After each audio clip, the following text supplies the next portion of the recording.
Muy buenos días, mis amados hermanos. Por la gracia de nuestro buen Dios estamos despiertos a este nuevo día. Les invito a dar gracias. Padre bueno, damos gracias por la vida que nos ofrece generosamente este día lunes. Iniciamos esta semana. Queremos comenzar con un corazón agradecido por todas sus bondades y misericordias derramadas en nosotros, como pueblo de Dios y en cada uno de aquellos que invocan su nombre. Rogamos su gracia nos acompañe en esta semana con nuestros niños, en sus estudios, ahí en el hogar, nuestros jóvenes, a todos aquellos que salen todos los días de su hogar a trabajar, los que se quedan en el hogar a trabajar, y Señor, a todos nuestros hermanos que salen a los hospitales, a los centros de salud, a los consultorios, que están en contacto siempre con personas que requieren de sus servicios para la salud. Pedimos que su mano bendita los proteja, los guarde y los cuide. También, Señor, para aquellos que están necesitando de una fuente de trabajo, abra puertas para ellos. Su gracia acompañe a su iglesia en toda necesidad, conforme lo ha prometido, que los que buscan primero su reino y su justicia, todas las demás cosas vendrán por añadidura. Así se ha añadido en la vida de su iglesia, que busca su nombre, que invoca y su palabra y que busca hacer su voluntad, mi Señor. Ruego también su Espíritu Divino en esta semana esté abriendo nuestro entendimiento, nuestro corazón para comprender su voluntad, que al estudiar y meditar en su palabra podamos ser, Señor, fortalecidos, instruidos, de tal manera que en todo estemos equipados y preparados para enfrentar el día a día, sabiendo que sus promesas y su presencia son con nosotros, oh Dios. Gracias damos por su amor, por su misericordia. En el nombre de nuestro Señor y Salvador Jesucristo. Amén. El día de hoy continuamos, mis hermanos, con esta segunda carta del apóstol San Pedro. Estamos en el capítulo 2. Voy a leer los versículos 10 de la segunda parte hasta el verso 14. Dice la palabra de Dios: y mayormente aquellos que siguiendo la carne andan en concupiscencias e inmundicia y desprecian el señorío. Atrevidos y contumaces no temen decir mal de las potestades superiores, mientras que los ángeles que son mayores en fuerza y en potencia no pronuncian juicio de maldición contra ellas delante del Señor. Pero estos, hablando mal de cosas que no entienden, como animales irracionales, nacidos para presa y destrucción, perecerán en su propia perdición, recibiendo el galardón de su injusticia, ya que tienen por delicia el gozar de deleites cada día. Estos son inmundicias y manchas, quienes aun mientras comen con vosotros se recrean en sus errores. Tienen los ojos llenos de adulterio, no se sacian de pecar, seducen a las almas inconstantes, tienen el corazón habituado a la codicia y son hijos de maldición.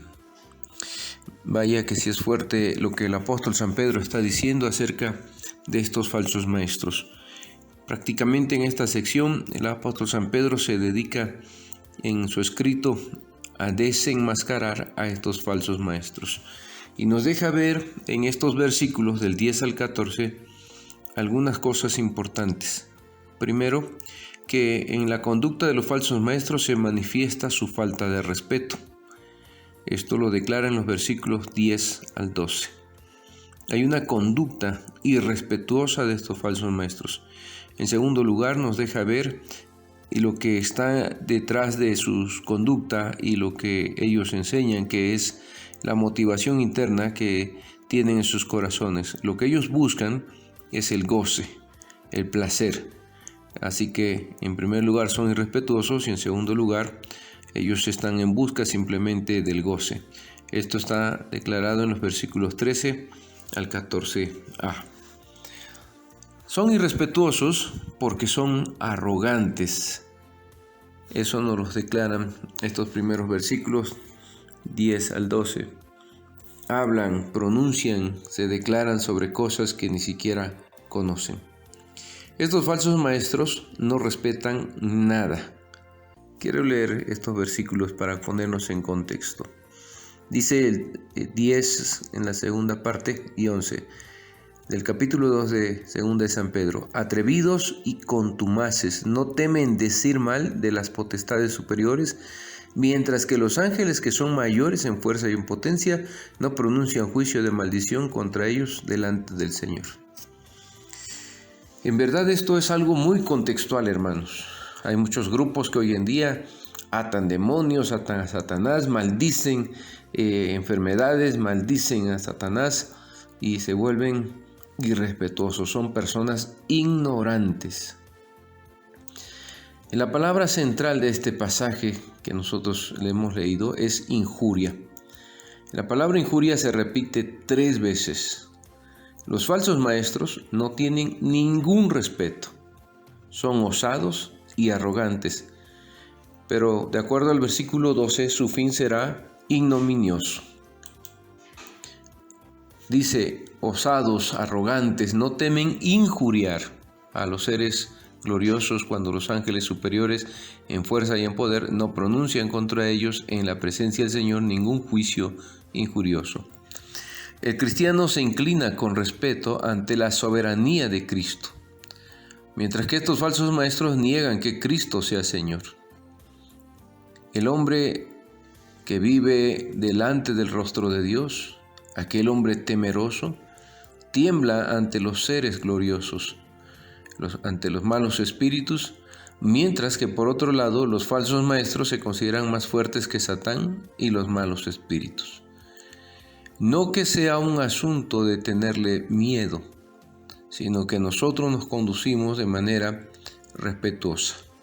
Ya en la primera carta, el apóstol San Pedro representa a Satanás como un león rugiente buscando a quien devorar y nos llama a estar firmes para resistirle. Pero nunca dice que ates a Satanás, que ates a los demonios, que jamás dice tal cosa. El único que ató al hombre fuerte, refiriéndose a Satanás, es nuestro Señor Jesucristo. Así lo revelan los santos evangelios. Pero nosotros no tenemos este llamado a estar atando demonios, atando a Satanás, como algunos movimientos carismáticos y neocarismáticos hacen. El hombre entonces temeroso de Dios no profiere maldiciones contra los malos espíritus. Pero los falsos maestros se consideran más fuertes, hemos dicho, que Satán y que los malos espíritus.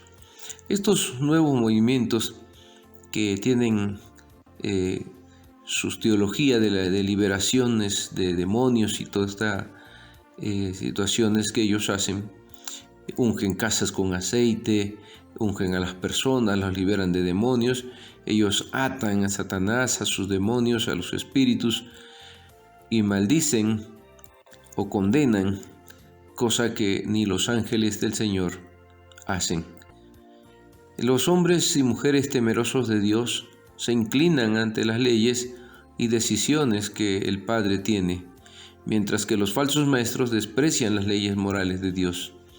Ni siquiera el saber que Dios nos ama y es nuestro Padre puede hacer desaparecer el santo temor ante su grandeza.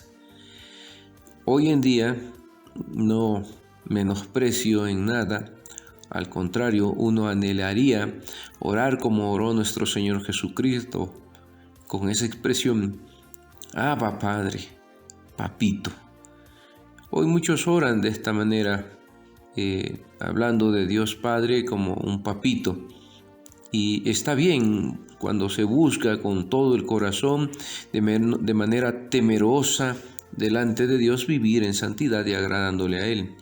Pero cuando es una moda, cuando es una forma nada más de querer lucirse en la oración o sentirnos bien de manera egoísta, egocéntrica, delante de los demás, pues eso es lo que es improcedente. Porque la vida respetuosa, temerosa de Dios implica una vida de santidad, una vida de justicia, una vida de obediencia al Padre, y no solamente oraciones que quieran mostrarse como demasiado íntimas o piadosas. La expresión Abba Padre la hizo Jesús como Hijo de Dios y nos dijo que cuando oremos nosotros aprendamos a hacerlo de la forma que Él nos ha enseñado. Y nos dijo que cuando oremos lo hagamos en el aposento, en la intimidad del hogar. Esa es la intimidad que Él está pidiendo a cada uno de nosotros. Y es importante esto, mis hermanos, porque aunque Dios es nuestro Padre y podamos llamarle Abba, y Jesucristo sea nuestro amigo, en ninguna manera desaparece ese santo temor ante su grandeza y majestad. Cuando nosotros perdemos de vista frente a quién estamos, olvidamos la grandeza y la santidad de Dios. Ni el profeta Isaías, que eran hombres de Dios, pudo ante la majestad y la grandeza de Dios decir, papito, no. Él, mirando la grandeza y la majestad de Dios en Isaías capítulo 6, se consideró hombre muerto, porque no hay nadie que pueda estar delante de la santidad de Dios y permanecer, porque nuestro pecado es lo que nos hace estar apartados de Dios. El carbón encendido que toca el labio de Isaías le permite estar delante del Señor. Ahora lo que nos permite estar delante del Señor es la sangre de Cristo, quien ha perdonado todos nuestros pecados y nos ha limpiado de toda nuestra maldad. Pero eso no implica otra vez que nosotros olvidemos la grandeza y la santidad de Dios, porque al acercarnos tan íntimamente debemos hacerlo a la vez de manera respetuosa, temerosa. El ser temerosos de Dios no implica que no podamos tener esta confianza, esta intimidad con el Padre. Y otra vez, la intimidad con el Padre no implica que olvidemos el temor reverente de la grandeza y santidad de nuestro Dios. Pues estos falsos maestros, por su parte, ignoran todo esto. Les importa poco la grandeza y la santidad de Dios, aunque ellos pretenden ser superiores a los ángeles. Por eso el apóstol San Pedro dice que hablan de manera irrespetuosa. Incluso nos revela aquí el texto que los ángeles, que nos superan a nosotros en fuerza y poder, se respetan entre sí, pues ellos no osan pronunciar juicio alguno injurioso contra los ángeles caídos. Dice Judas 6, y a los ángeles que no guardaron su dignidad, sino que abandonaron su propia morada, los ha guardado bajo oscuridad en prisiones eternas para el juicio del gran día. Y en el verso 9, pero cuando el arcángel Miguel contendía con el diablo, disputando con él por el cuerpo de Moisés, no se atrevió a proferir juicio de maldición contra él, sino que dijo, el Señor te reprenda. ¿Qué lecciones más grandes tenemos nosotros aquí? Aún el arcángel Miguel, siendo un ángel, no profirió maldición contra Satanás, contra el diablo, que era otro ángel de los que han caído, sino que él dijo, el Señor te reprenda. Y muchas veces estos hombres maldicen, hablan, condenan a Satanás y a sus demonios, ignorando todo lo que la Escritura nos dice de cómo debe ser nuestra conducta.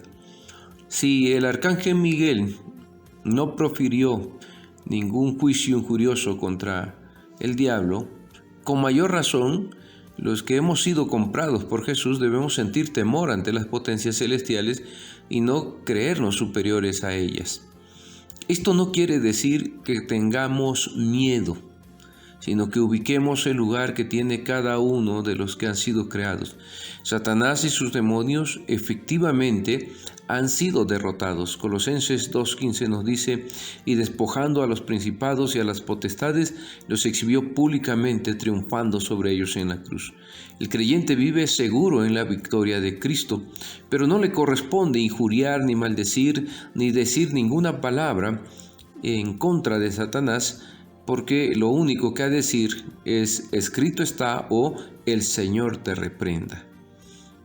Esto es importante, mis hermanos, porque cuando estamos hablando de tener ese temor, ese respeto hacia las potencias celestiales, no creernos superiores a ellos, no estamos hablando de no tener un rechazo hacia las potencias diabólicas enemigas de Dios. Nosotros no hacemos amistad con Satanás ni con sus demonios. Nosotros debemos sentir un odio hacia el mal, o sea, aborrecer el mal. Lo que aquí se está hablando es la arrogancia que es propia de estos extraños cristianos y la opinión de que se puede observar todo desde una atalaya elevada sin que amenace ningún peligro, como si fuéramos superiores. Por eso, vuelvo a repetir, la advertencia de Pedro es muy importante. Si nos hace una advertencia de Satanás como león rugiente, es para que el creyente lo tome en serio, no con miedo, pero sí en serio en su vida, guardando su relación con su Señor. Lo que Dios nos pide es humildad, en la propia sabiduría y en el propio poder. Miren, no hay nada de qué gloriarnos. Ni nuestra sabiduría ni nuestro poder sirven como fundamento para resistir. Toda nuestra victoria está asegurada en Cristo y nos gloriamos en Él y en Él confiamos y vivimos. Que Dios les bendiga, mis amados hermanos, en este día que ha iniciado. Si el Señor lo permite, mañana continuamos con nuestras reflexiones.